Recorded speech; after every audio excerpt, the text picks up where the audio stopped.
Welcome to this discussion on the Light on Light press, magazines, and media. We want to spend about a half hour with you, letting you know about the vision and goals of Light on Light, and having a number of our authors share with you about their recent and forthcoming books. I'm Dr. Kurt Johnson, one of the founding directors of Light on Light. Light on Light began in 2018 with a world-class series of e-magazines and other media productions, growing from the combined work of international groups like the Interspiritual Dialogue Network, which was founded by a number of major pioneers from the world's interfaith and interspiritual movements.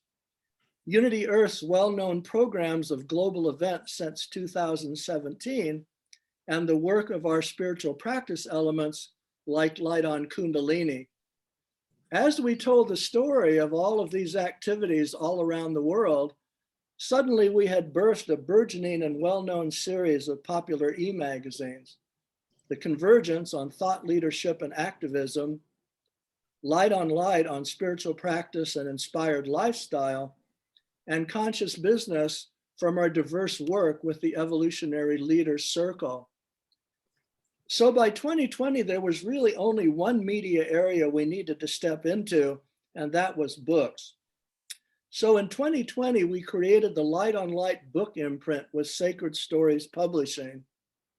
So with me here today are the other directors of Light on Light, Dr. Robert Atkinson, himself a two-time Nautilus Book Award winner, Nomi Naeem, a long-term associate and retired from the New York City library system, and Karuna, who is the founder of our spiritual practice work and director of our media hosting. So here we are. So I want to start with asking Dr. Robert Atkinson to tell you about the 4 genres of books that Light on Light has dedicated itself to. So over to Bob.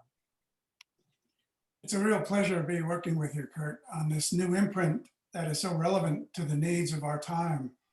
To be part of this initiative of bringing new books that contribute to the emerging interspiritual paradigm is very special. In addition to having already worked so closely with you on our Moment of Choice, our first award-winning book together, one of the things that really excited me about working with you on this new publishing venture is that Light on Light Press is pretty unique in today's publishing landscape. It fills a much needed gap, not only in the 4 main genres it focuses on, but also in the way it works with authors to really bring the most out of each book by making the book come alive with a dialogic interweaving of inclusive perspectives.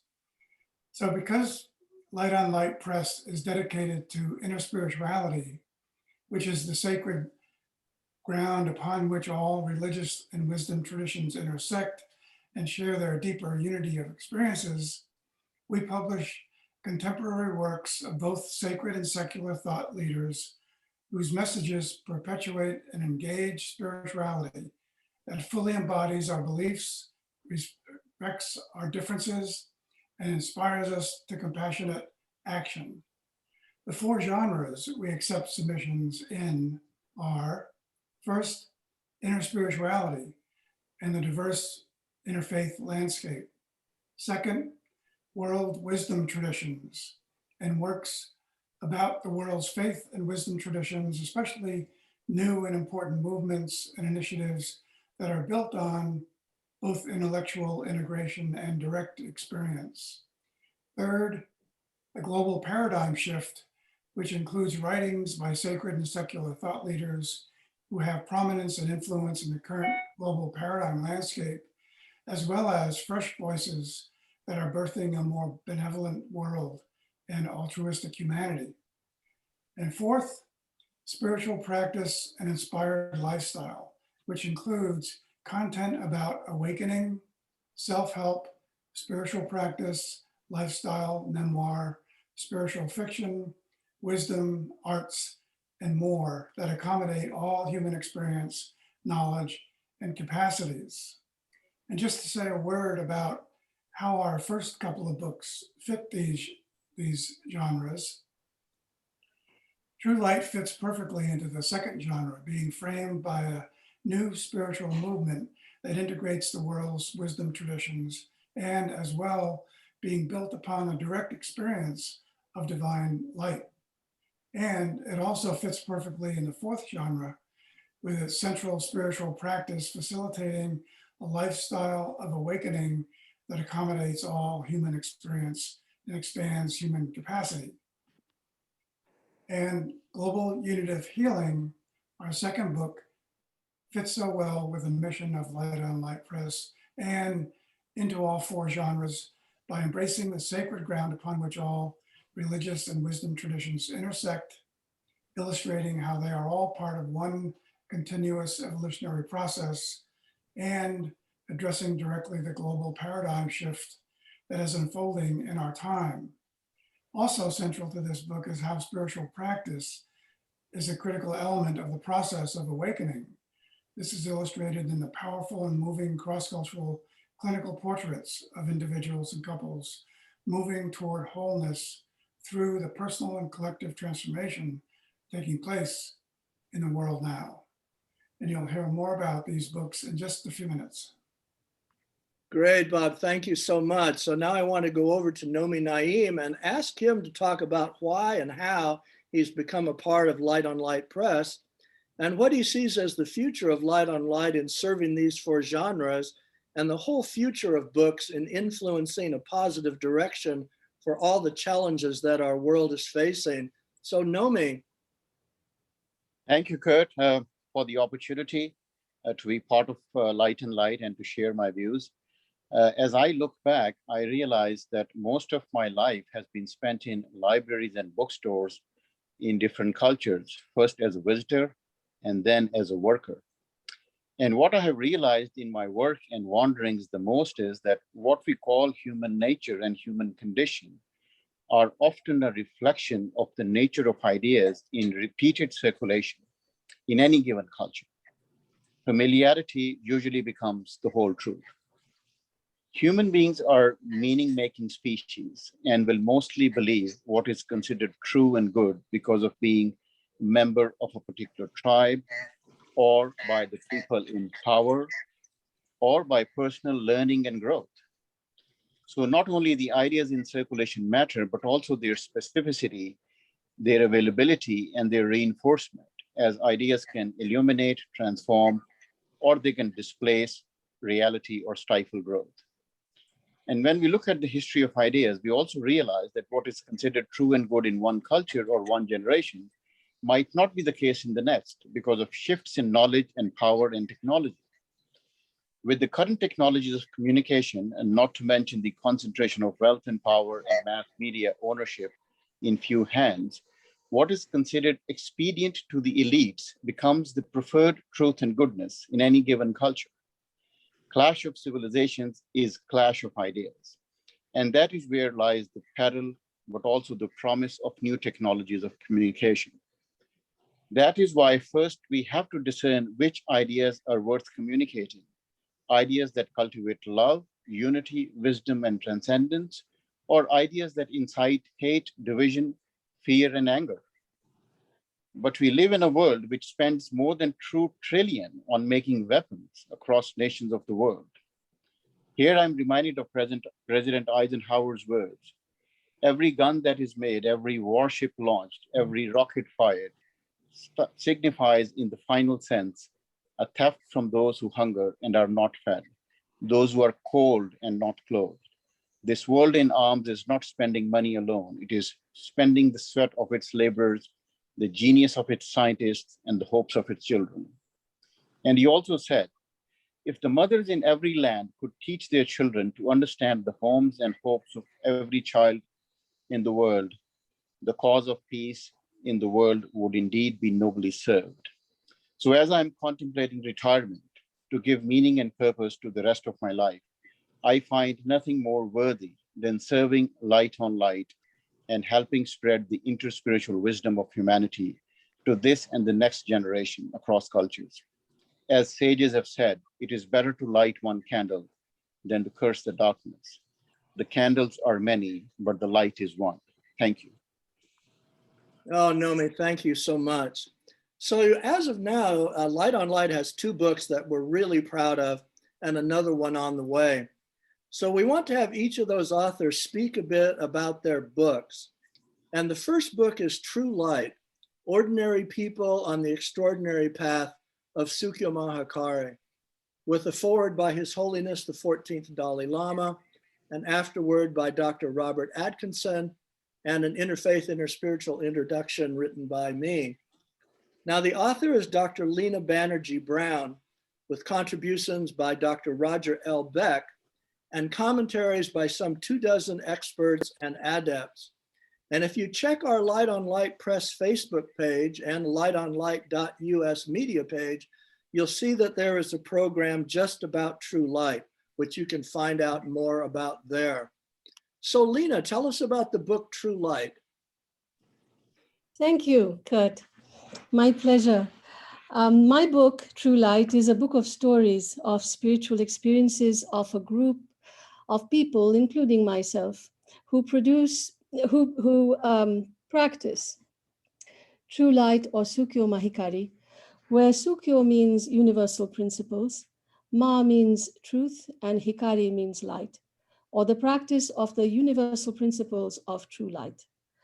His Holiness the 14th Dalai Lama wrote the foreword for the book saying, "I hope that this book will be an inspiration to the many who make their way along their spiritual paths." I truly hope so. In the book, we share how we do our true light practice and some of its miraculous results, and particularly the subtle, gradual elevation of consciousness that we experience day to day. We are allowed to connect with the source of divine energy in the universe and transmit it to others and to all things, animate and inanimate. We can reflect on our experiences to grow more aware of the subtle, unseen realms and grasp meaning in our experiences.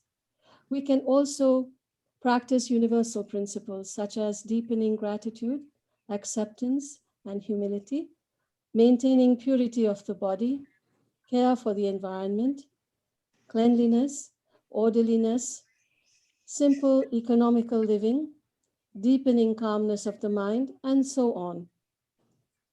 For me, my daily visit to the center and the experience of harmonization with God or the universe through giving and receiving light is a high point like no other. It is a pure form of happiness that at the same time encourages spirit of service, altruism, pro-social concern for humanity and the earth.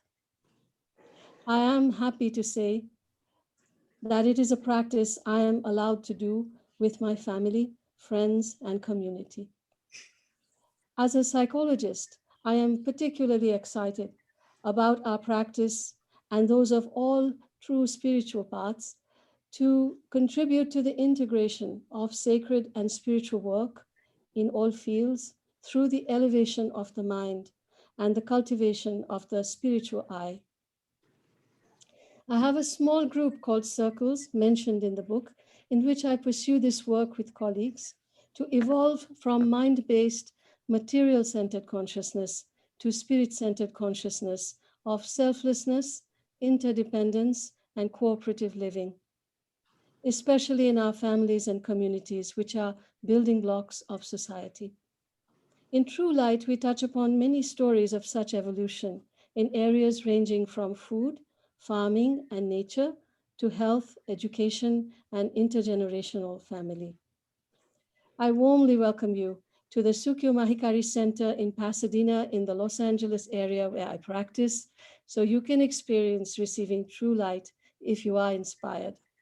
You will be equally welcome at any Sukyo Mahikari Center throughout the North American region and the entire world. To close, I would like to read these lines from the book on the experience of giving and receiving true light and offering service at Sukyo Mahikari centers. Feelings of warmth toward others and within the body, sense of well-being, happiness, and elevation fill experience. Seeing through our spiritual eyes is cultivated. The vibration of this seeing is always serene and has a vastness and a selfless quality to it that fills the heart with a pure form of happiness. We can develop as human beings to see the world through the window of the soul, slowly and step by step. Thank you. Yeah, Leena, thank you so much. And we're so proud of this book. Now, the next book that's coming is from Light on Light is also a really important book. And it's Global Unitive Healing, Integral Skills for Personal and Collective Transformation. Its foreword is by Ken Wilber, the founder of Integral Theory, and the afterword is by Claudia Wells, the chair of the Institute of Noetic Sciences. Now, the landscape of global health that's treated in this book is exciting and vast. So we'd really like to have the author now, Dr. Elena Mustakova, to talk to us about this forthcoming book, Global Unitive Healing. Thank you. It is really a joy and a pleasure to be part of this illumined team and to have had the opportunity to work with people on this team on what is a profound process that is reshaping and transforming every life in this radically shifting times. So after many years as a clinician and a professor, I wanted with this book to really explore what healing actually may mean across different wisdom and spiritual traditions, across different practices and philosophical convictions that people bring in a time when truly our universal experience of living on this planet is radically shifting. And so this book very much follows in the tradition of the global shift book that came in the 1980s, Willis Harman. And if he was describing the global shift that at that point was becoming increasingly tangible, in my book, I really look at what healing in the midst of such a global shift may actually look like.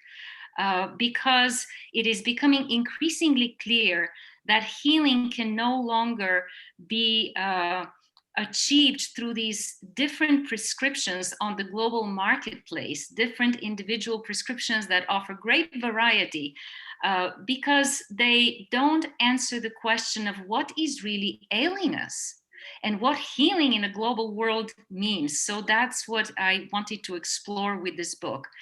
The concept of it was the concept of radical healing. In radical times, we don't just take care of our symptoms. We don't just take care of our families.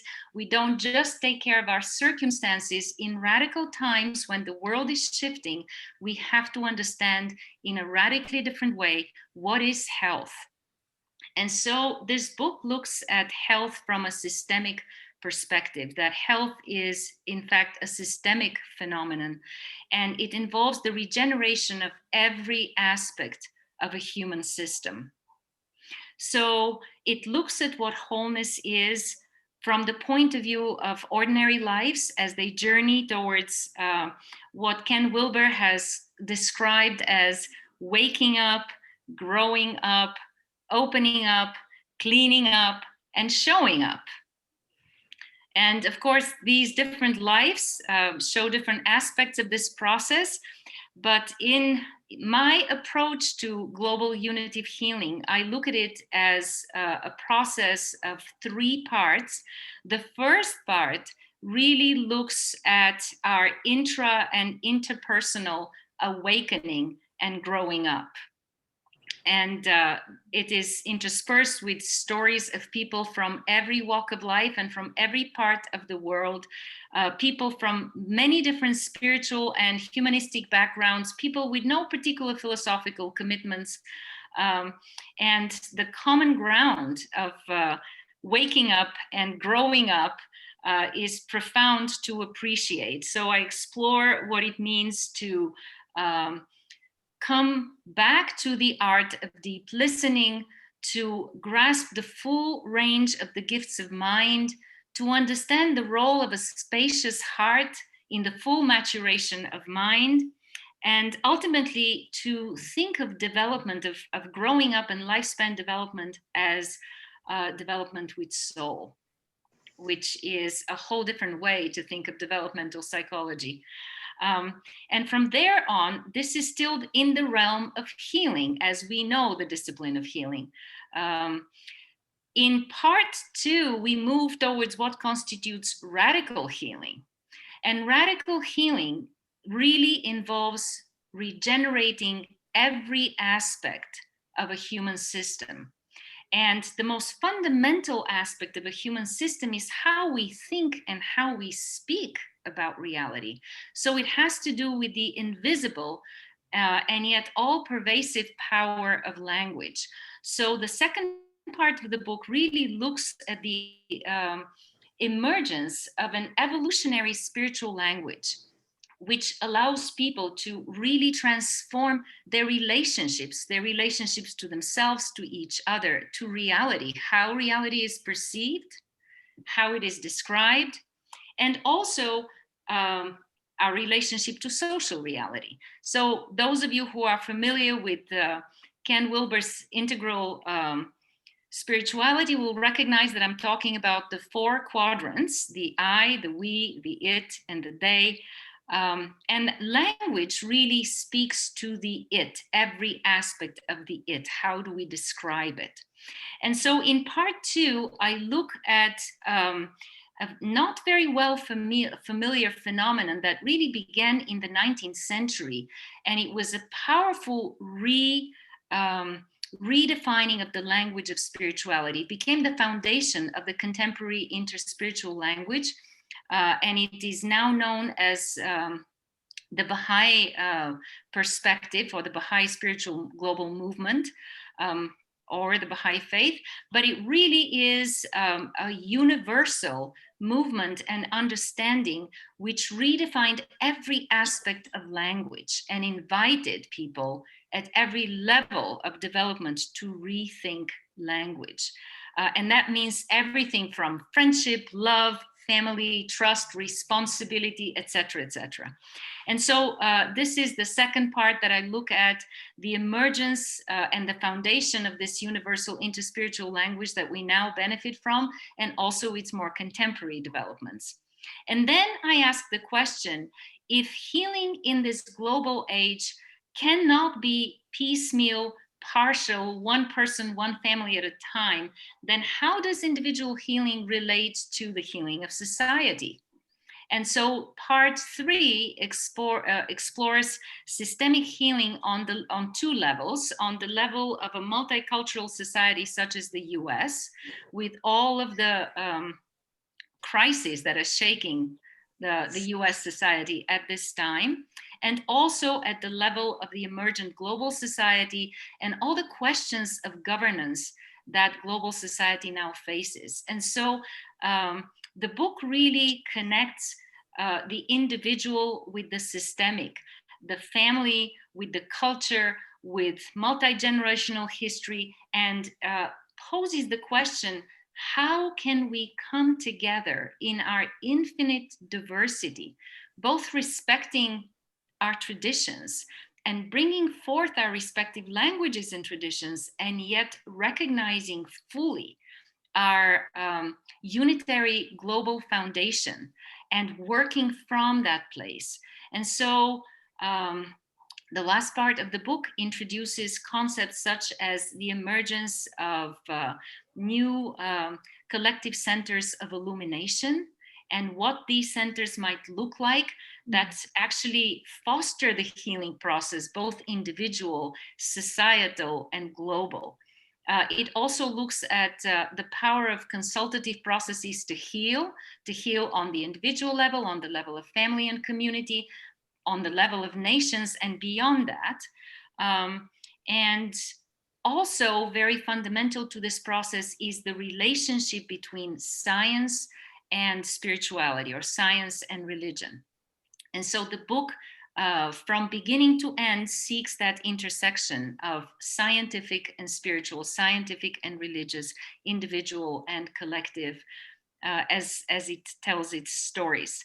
So all in all, I will just say that it has been a very hopeful and joyful experience for me to write this book because I can see even more clearly now the immense possibility in front of us. And I want to invite every reader to consider where is their place in this process.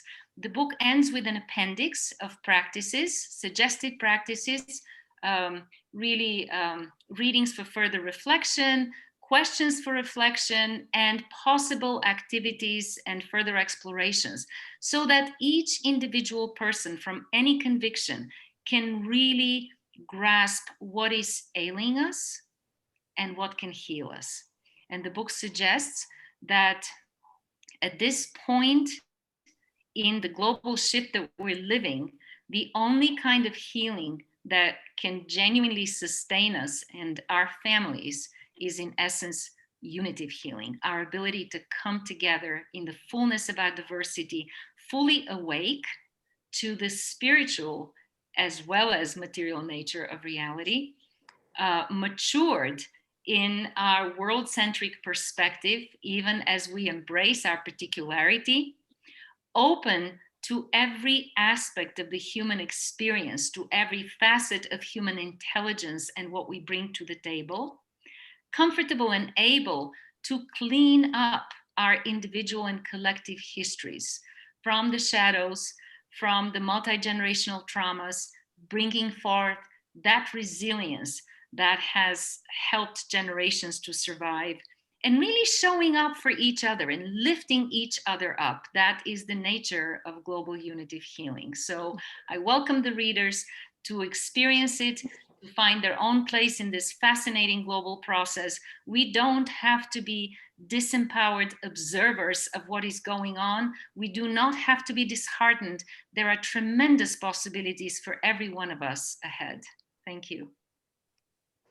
No, thank you, Elena. Wow. So now the next book that's coming down the pike from Light on Light is from our own Karuna, and it's her book on the traditions and gifts of yoga, a book about yoga and awakening. And to note, Karuna just co-hosted on June 19th, 2021, the International Day of Yoga event with the International Day of Yoga Committee at the United Nations, with special guests from the committee and with Deepak Chopra and Ken Wilber. And so you can find out more about that program also at the Light on Light Press Facebook page and at the media page at lightonlight.us. And there you'll also see there's a second program for Yoga Day with the United Nations Committee as well, which you can enjoy. So Karuna, tell us about your book, and especially noting our partnership for nearly 4 years now with the International Yoga Day Committee at the United Nations. You could say, Dr. Kurt, and all these wonderful authors, that we are just incredibly blessed with Bob and Nomi and running Light on Light Press now, and bringing these voices forward is all yoga practice. It's all experience. It's all love. And it's really the remembrance. It's the Simran. It's the emotion to the devotion instead of the commotion. And it's really not any longer talking about second chakra negativity, but second chakra creativity, and really facilitating, as Elena and Leena and Bob and Nomi and yourself pronounce, we're finding a voice. I mean, the voice has already been there in all the nature's way of showing, the great architects how to perform for us these brilliance of beauty and grace, yet we have just gotten so attached. And what we're trying to do with Kundalini yoga and all yoga practices, so many friends are yoga teachers now. Like everyone next door to you is a yoga teacher, and that's great. It's like, why wouldn't you be a yoga teacher to find out how to have an experience with your physical? Yet we use 10 bodies, right? We use the soul body at the base of the spine to wake up the kunda, that coiled up, pent up energy that literally has been spoken about for lifetimes, that once awakened, as Elena pronounced so well spoken about these quadrants that Ken talks about, and how we shared Ken's video in the Yoga Day committee video around wholeness. And we asked Ken those pertinent questions around, please explain in a very practical voice, what is wholeness, right? Because there's so many people we speak about, and they kind of give us this title of, oh, too esoteric, too ethereal, too this. But hey, what isn't? I mean, what isn't nature? What isn't beauty and grace? And what isn't waking up and growing up and cleaning up and showing up? And really the asana, the yogic practice we're talking about in Yoga and Awakening, and this book we're producing together, which I might add, is really about who makes us glow and who makes us flow and who gives us a smile on our face. And it's truly ourselves. If we awaken early in these morning hours and watch that sunrise in our face and let that shadow, you know, that goo, and the goo is the darkness and that ru is the light, and speak this language of truth and sat nam. Truth is my identity, yet there's no personality, there's no ID here. We're always women, we're 2 hours, every 2 hours we're changing. Poor gents. I mean, the gents have to keep up with us. And yes, we can multitask, yet the gents have a, you know, it's just learning the science of how the brain works, right? Left hemisphere of the brain, using meditation and spiritual practice to develop that inner light, right? That inner light that glows through Leena's book and Elena's book and Bob's book, and watching how we all work together. It's all yoga. So with the UN coming in and asking us to, you know, to show compassion here, show how a woman, you know, can develop her inner spirituality, and a man, and how we can dance that Shiva Shakti. Yes, there's a language with yoga that's very divine feminine, that's very Adi Shakti, Adi Shakti, Adi Shakti, Namo, Namo. I bow to the divine feminine within me. I bow to the divine masculine, and I let it work together. And truly, it's not about turning yourself into a pretzel. It's really not about contortions. It's about loving the remembrance of the mind and the brain and health, as Elena said. Health is your wealth. It's not your pocketbook of finances. It's your breath. Everything is pranayama here. And your skin is your third lung. And so how do we keep a sattvic guna working? So in the book, we talk about practice, and we talk about tools and how to share, and friendships. And I share a lot of my own life's journey of how it started in a little town of, you know, Colorado. And a one-way ticket to Paris. And, you know, and looking for God and looking for spirit. And you know what the truth is, in the end of the day, if you go out and you want more from your life, you will find all these amazing developments will find you. You no longer have to become the seeker and you in the searcher and the grasper. You just take it and you listen to Rumi, and you listen to all the great poets, and you listen to all these great authors. Everything is handed to you as a divine tool. Just when you're ready, the teacher shows up. So I pray and hope you all live very happy. Happiness is your birthright, right? Healthy, holy lifestyles, and enjoy Light on Light Press, and enjoy our team. And always, I just got a little recipe from a 14-year-old I met on Saturday night, because he's becoming a chef, and he's talking about how he bakes. So that's yoga. It's all the baking. It's all the mixing of the ingredients, and always stirring in the love. So thank you for having me. And I'm so blessed to be here with all of you, and Sat Nam. Yeah, thank you, Karuna. And thanks to all of you for being with us in this short discussion today. To learn more about Light on Light Press, Light on Light magazines, and media. Now, all of our magazines, our e-magazines are free at www.issuu.com/lightonlight. That's issuu.com/lightonlight. And our website is at lightonlight.us. We're really excited about what's ahead for Light on Light. So thank you for spending this time with us to learn more about the Light on Light Press, magazines, and media.